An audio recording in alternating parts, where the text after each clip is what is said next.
Le Goré qui est prêt pour partir. Petit pape. On va où, Goré? Le gros chêne. Le gros chêne, Baou de la Gode. Il y aura deux glands sous le chêne. Voilà, qui est là. Long gland, court gland. Et deuxième point, le Baou de Saint-Janet.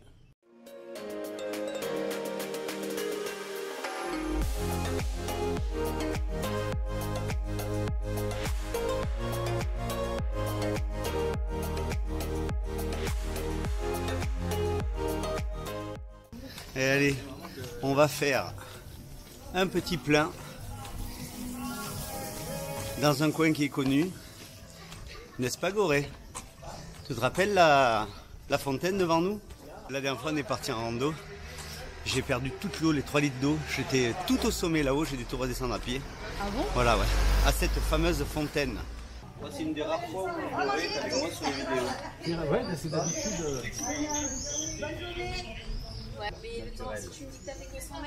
Et oui, Saint-Janet a eu également son heure de gloire, avec la présence d'acteurs renommés comme Cary Grant et Grace Kelly.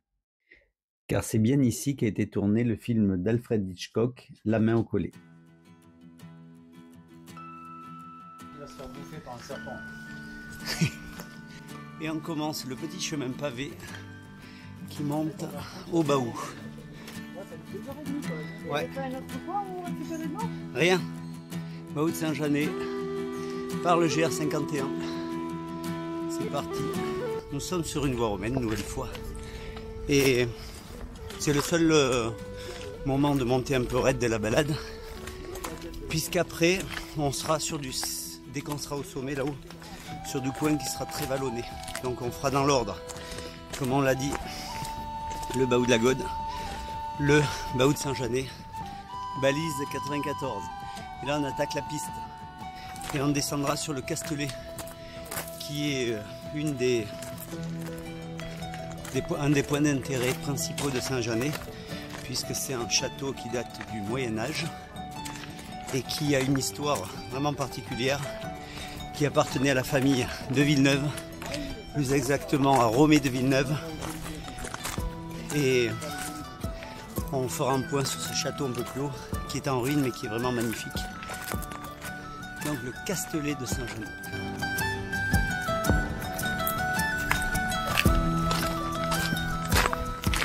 Ce qui peut arriver en randonnée avec des godasses neuves, mais la semelle qui se décolle. Voilà, tout est parti, ici, tout est parti, là, arrière, putain même, ah ouais, tout partout, tout est parti. Là ça commence à se décoller. Bon, on va se sauver avec ça. Ça soigne les ampoules, ça répare les chaussures. Ça, c'est le produit. Alors, ficelle Kevlar pour commencer. Nœud en 8, ouais, c'est le mieux. De toute façon, pour rater un nœud en 8. Là, on va le faire passer dans les crampons. Ouais, comme ça, après, alors, on va partir du talon. Bah, c'est la loose. Bon, c'est sûr que c'est pas beau, mais ouais, c'est ouais. ça en dépanne. Fait, si, regarde, j'ai utilisé pour le box, j'ai pas remis. Comme quoi, il faut toujours partir avec une petite trousse de secours quand même. Comment vous sentez-vous, ma chère? Je me sens un peu handicapée.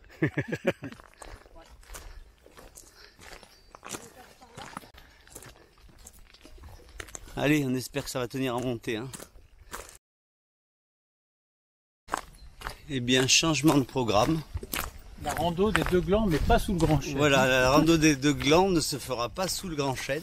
Parce que... Puisque notre invité a vu ses chaussures se décomposer en environ 200 mètres de dénivelé. Et donc on a dû annuler la petite partie au grand chêne qui était faite pour faire de l'orientation. Donc on a annulé le bazar. Et on va rentrer, non, on va quand même pas rentrer. On rentre à Nice parce qu'on a On en a marre. deux grosses roues. Non, c'est pas tout à fait ça. Non. Il va falloir... En tout cas, il va falloir que je coupe au montage cette partie. Potentiellement, on a deux potentiellement. Voilà. Donc, non, on va pas rentrer, mais on va changer d'itinéraire. On va, au lieu d'aller au Baou. Bah toi, magnifique. Je n'en peux plus. Je n'en peux plus de ce mec. Il est en crise. Donc, qu'est-ce que je disais? Putain, j'en perds mon latin. Ouais, c'est à cinquantaine. Donc, on va faire, au lieu de faire le baou de la Gode qui est là-haut, on va faire... J'en peux plus. Putain, je vais avoir du mal à monter le truc. Hein. Et on va faire le baou de Saint-Janet, puisque on aura une meilleure vue du village. Et on pourra faire du paysage un peu plus sympa. Et puis la vue sera quand même plus jolie depuis cet endroit-là. Donc on va partir de ce côté-là. Voilà, baou de Saint-Janet. C'est parti, hein, n'est-ce pas? Ouais, comme j'en ai marre de ces randonnées de... Moi je vais à la plage. Je vais à la plage. Bon, voilà le nouvel itinéraire, baou de Saint-Janet. Allez, cette fois-ci j'espère que ce sera la bonne. Hein. Borne 84. Donc on va aller à droite pour aller au Castellet tout à l'heure, mais là on va prendre mais moi, je vais à droite, sur la gauche. Non, par contre, une fois que tu es au baou, tu peux rejoindre le Castellet. C'est vrai? Ouais, on va voir. Donc logiquement pour aller au Castellet, on passe là, hein, tout simplement sur le GR. On peut rejoindre le Castellet depuis le baou de Saint-Janet qui est quelque part par là. Voilà. Il y a pas mal de chênes dans le coin. Ça nous permet de monter un peu à l'ombre. C'est quand même bien agréable. Alors du baou de Saint-Janet, on devrait avoir une vue superbe sur toute la vallée. Là en plus ça s'est un peu éclairci. Niveau temps, c'est moins brumeux. Ça va Gorée? Ouais. Voilà, là on arrive au dernier mètre de dénivelé. Après on va longer le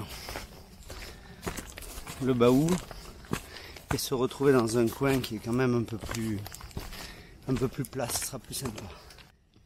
Allez, dernière ligne droite avant le sommet. Là tu plantes rien. Non, c'est moi qui l'ai planté. C'est à moi ces arbres-là. C'est à vous ces arbres-là? Oui, c'est à moi, c'est moi qui les ai plantés. Plantés.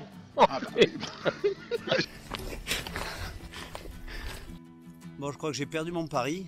En fait, on accède au Castellet directement par le baou. Tiens, là, une belle vue. Très jolie vue sur le baou de la Gode. Même altitude, hein.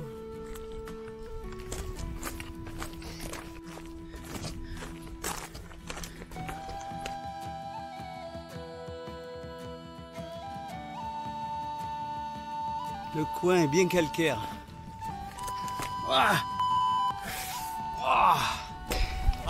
À éclater le pied dans un trou là.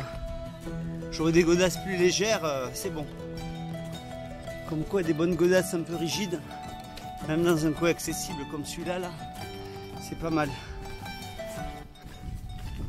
Alors le Castellet, je pense qu'on va le voir de là. Il est là le Castellet. Ah oui, je le vois. Droit devant. Voilà. Donc on va traverser, descendre de Talweg là, qui est devant, on devrait la voir rapidement, enfin relativement rapidement. Mais on a le temps. Et nous voici au sommet du baou de Saint-Janet.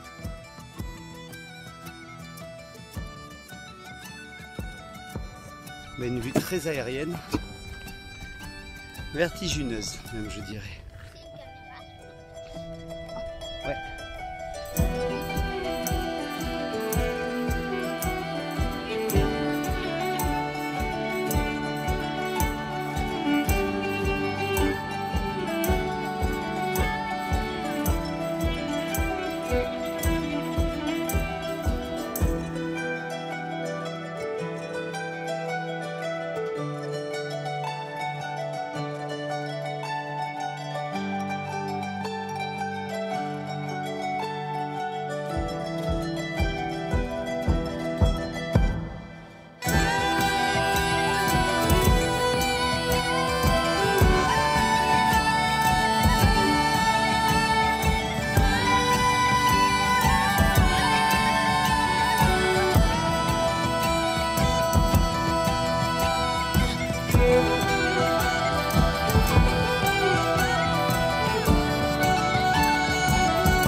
200 mètres d'altitude, mais pour l'instant, la météo qui change, comme qui dirait, en 3 minutes. On est dans le brouillard, on ne voit plus rien. Alors là, quand je dis plus rien, c'est vraiment plus rien. Le vent se lève en plus, il commence à faire un peu frais. On va prendre le goûter du coup. Il ne reste plus que ça. On voulait faire un peu de la vue, mais... Eh bien, je ne regrette pas d'être venu au Baou de Saint-Janet pour avoir une belle vue sur les environs. Voilà, alors là on a... Et puis là on a... Et là c'est top. Hein. Là c'est... Je crois. Ouais, c'est ça. Ouais. Bon, on a fait la pause là. Et puis, tu vois, comme quoi des fois, une boussole, parfois c'est utile. Le chemin il est là. Ouais. Putain, j'en déconne. This way or maybe this way. De toute façon, c'est tous les voies. On va dire par là. On est reparti, direction Le Castellarras.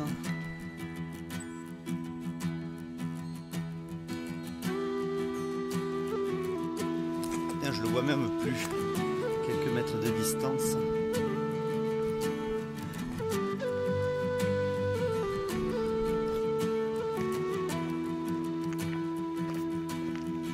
Il y a tout qui est tordu dans ce pays, quand même la météo et la pancarte aussi.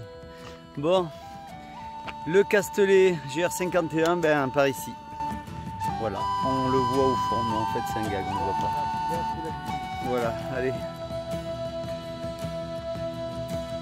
Bon, et bien on va essayer de trouver notre Castellet.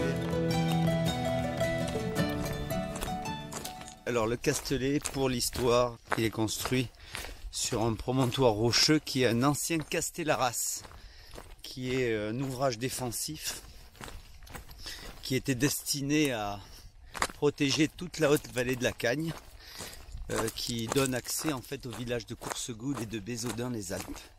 Voilà, donc le but, à l'origine, c'était vraiment défensif. Ensuite, il a été aménagé un petit peu plus tard, aux alentours du XIIIe siècle, en demeure, puisqu'il appartenait à Romée de Villeneuve, donc la famille de Villeneuve, et il date de 1290, je crois, où il était vraiment habité à ce moment-là.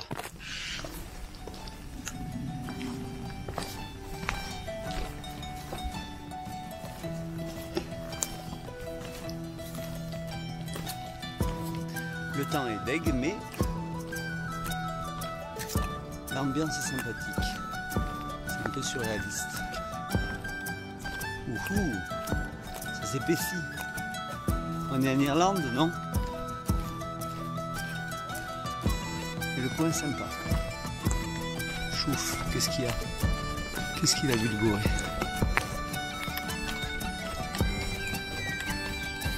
Il y a une ruine. Ah oui, superbe.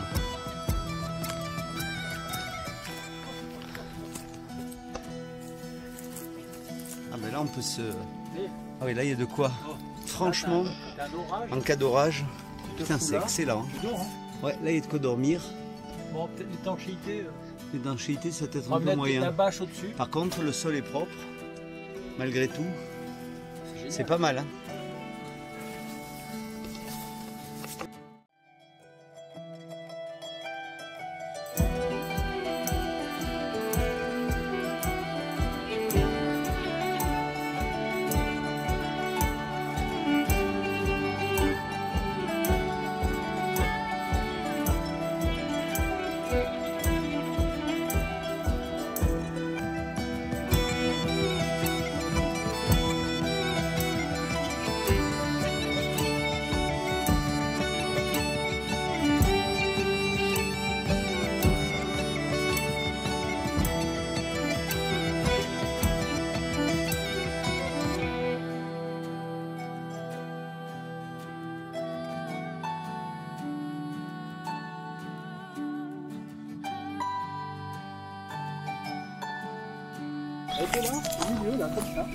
Découverte surréaliste dans ce champ, le Goré a vu une perruche. Assez surprenant. Bon, pour information, il y a des perruches, elles ont envahi tout le littoral là-bas.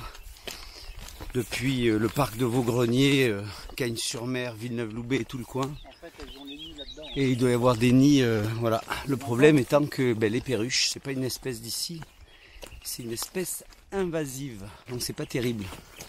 On a vraiment des sous-bois hyper sombres ici. Nous voilà sur le plateau. C'est un petit plateau qui surplombe la rivière La Cagne et qui va arriver à un éperon rocheux sur lequel est construit le Castelet. Surprenant hein, quand même là. Comme le terrain change en quelques centaines de mètres là. Oui, ça a été déposé là d'ailleurs. Ah bon. Choufle. Ah, une balise. Balise numéro, Vescagne. Voilà, c'est là où on était la dernière fois. La tour du Baou, vallée de la Cagne, Saint-Jeannet direct. Voilà.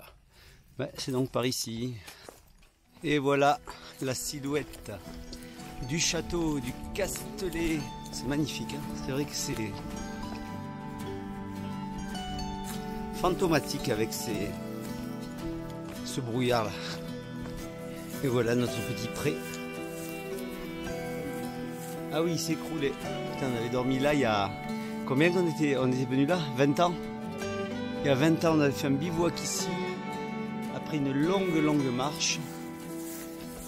Et on avait atterri ici. On avait dormi contre ce petit muret qui s'est un peu dégradé avec le temps. Le Castelet de Saint-Jeannet est une construction isolée, visible de très loin, située entre Saint-Jeannet et Vence, sur un promontoire rocheux qui domine toute la vallée. Ce castelet est bâti sur un castellaras, qui est une enceinte préhistorique, qui était un ouvrage défensif qui protégeait le passage d'une voie donnant accès à la haute vallée de la Cagne jusqu'à Coursegout et Bézodun. D'un point de vue architectural, c'est une belle ferme seigneuriale fortifiée, composée d'une tour-donjon accolée à une longue bergerie construite au plus tard au XVe siècle.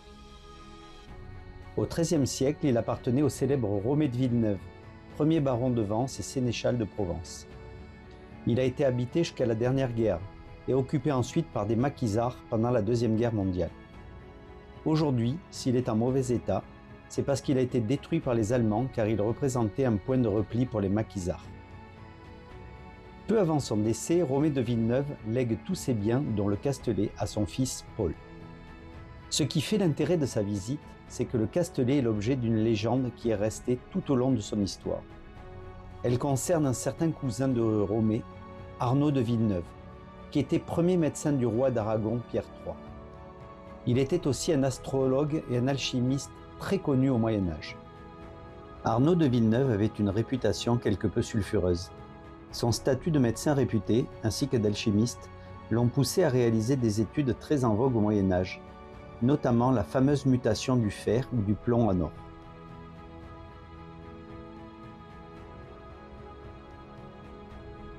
Ses recherches en tête, Arnaud de Villeneuve a décidé de faire halte chez son cousin Paul en 1296 et a donc séjourné dans son manoir du Castelet. Alors pourquoi le séjour d'un tel érudit dans ce castel isolé? Deux raisons peuvent expliquer la venue d'Arnaud de Villeneuve. Les savants de l'époque pensaient que certains lieux où s'activent les forces telluriques favoriseraient la transformation de la matière, d'où le choix probable de ce promontoire calcaire au contact de la ligne de faille de la rivière La Cagne. Ensuite, les roches autour du Castelet contiennent un calcaire spécial qui était à l'époque censé faire partie du processus de conversion du fer en or. Ces conditions exceptionnelles expliqueraient la présence de ce célèbre chercheur dans un endroit aussi singulier. La légende dit même qu'il aurait réussi l'exploit à Rome devant la cour pontificale, mais qu'il aurait ensuite caché le secret des pierres philosophales utilisées pour la transformation. Ce qui est amusant et curieux, c'est que la légende est rejointe et confirmée par la réalité.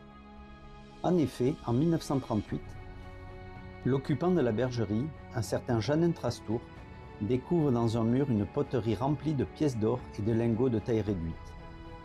Tout le monde pense alors au fameux trésor d'Arnaud de Villeneuve. La raison plus logique voudrait plutôt que les crêtes des Baous dominant Vence, qui servaient de refuge aux populations lors des invasions successives du Moyen-Âge, ont fait que les familles s'abritaient sur ces hauteurs avec leurs biens les plus précieux, en attendant que le péril s'éloigne. Dès lors, que penser du trésor du Castelet de Saint-Jeannet? Nul doute qu'il a bel et bien existé. Mais quelle est son origine? On peut penser qu'il s'agit tout simplement du magot de quelques notables fortunés de Saint-Jeannet ou de Vence, venus cacher là sa pignata d'or, loin des convoitises et des rapines des pillards. Mais il peut tout aussi bien provenir des restes laissés là, soigneusement cachés par l'alchimiste Arnaud de Villeneuve, à la suite de fructueuses expériences menées en ce lieu propice au miracle de la pierre philosophale.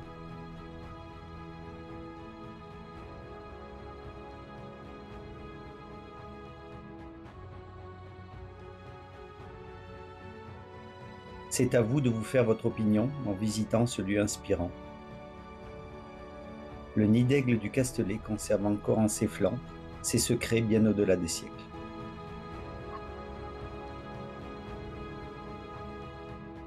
C'est dommage, on n'a absolument aucune vue sur la vallée. Là, c'est vraiment hyper bouché. Ça donne un aspect magique à cet endroit qui a quand même un esprit, on va dire. C'est magnifique ici. Voilà. On va se faire un petit bivouac ici. Excusez-moi, je peux poser une question? Allez-y, mon cher. Est-ce que c'est les forces telluriques? Nom de nom. Ah, je n'en peux plus. Je n'en peux plus de celui-là. Bon, voilà. En attendant, on va manger, on va boire l'apéro. Parce que c'est quand même important. La Mauresque nous attend. Ainsi que la tapenade.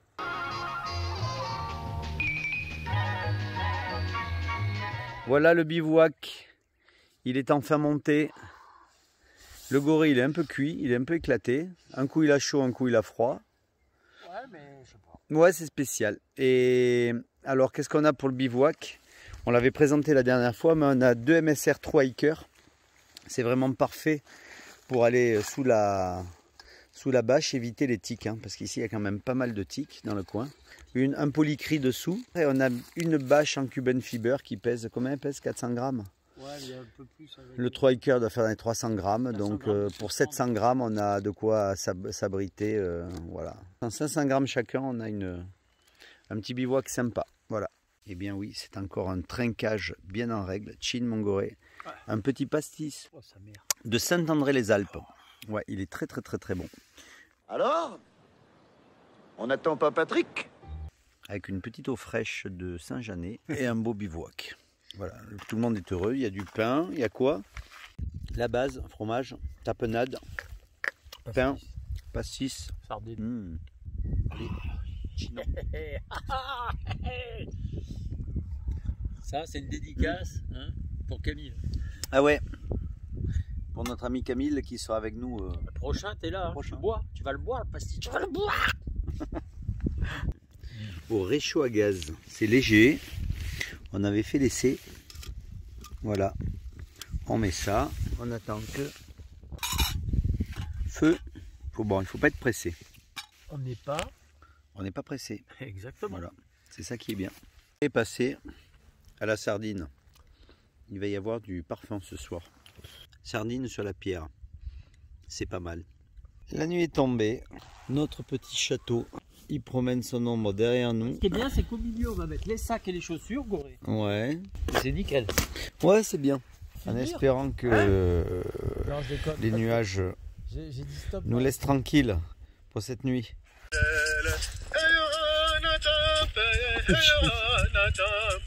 Tu chies, mon salaud. Mon Corée est en crise. Je sens que cette nuit, je vais me retrouver trucidé.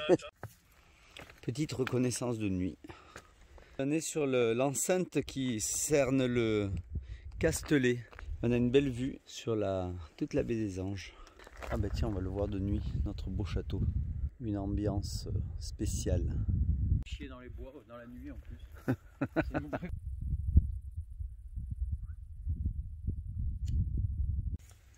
Raison pour laquelle il faut absolument dormir avec une moustiquaire. Une magnifique petite tique. Là, on se sent quand même un tout petit peu mieux sous la moustiquaire. Donc, c'est vraiment à recommander.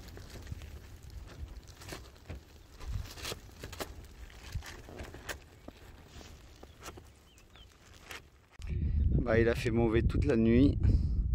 Vent 30-40 km/h toute la nuit. Sur la bâche qui n'a pas tenu. La bâche en cubaine qui a frotté, ça a pété. Voilà, c'est pas terrible. Et pluie également toute la nuit. C'est l'heure du petit-déj. Et bien voilà, on quitte le Castellet. Le soleil est enfin revenu. On ne pensait pas, mais finalement, ça s'est remis au beau, ce qui est pas mal. Voilà, donc on va redescendre direction Saint-Janet par l'Éperon rocheux, plein sud là. La descente est assez rapide, on devrait arriver à une petite chapelle et normalement on devrait passer devant les voies d'escalade, devant les grottes. Voilà, donc c'est parti pour le retour et ça fait du bien de revoir un peu le soleil.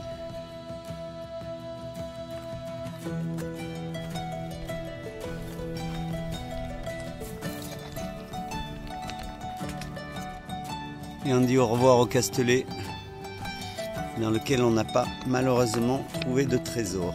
Mais bon, l'espoir nous a animés, c'était quand même le principal.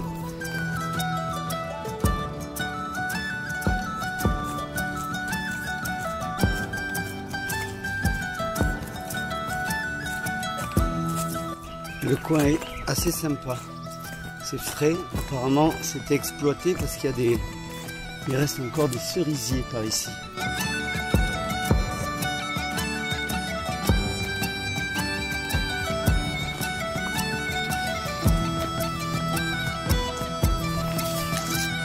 On se croirait dans Jurassic Park. C'est bien frais, c'est bien agréable. Hyper ombragé là. C'est plat. Il doit y avoir quand même les pistes d'escalade qui sont pas loin. Oui, moi t'es sur place.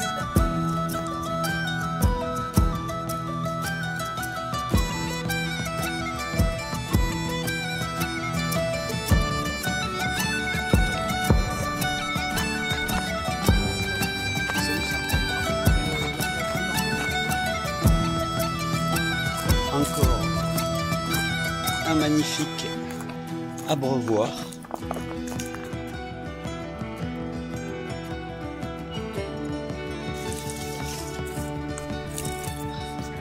Ça fait du bien.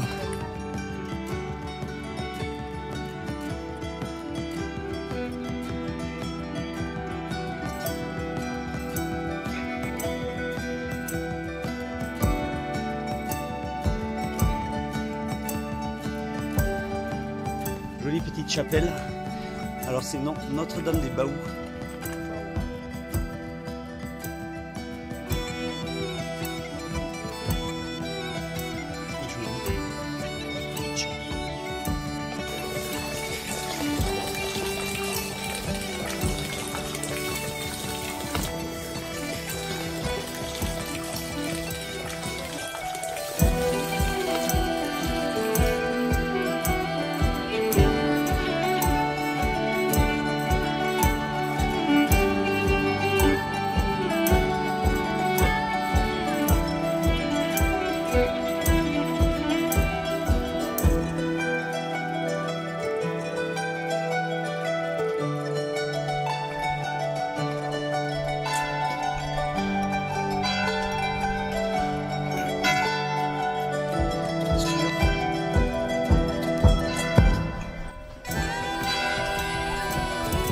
Bon, ben voilà, donc une rando de plus qui était bien agréable, courte mais agréable, malgré le mauvais temps.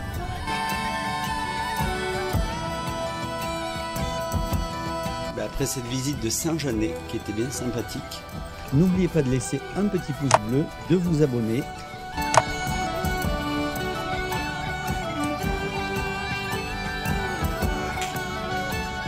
et à bientôt pour de nouvelles aventures.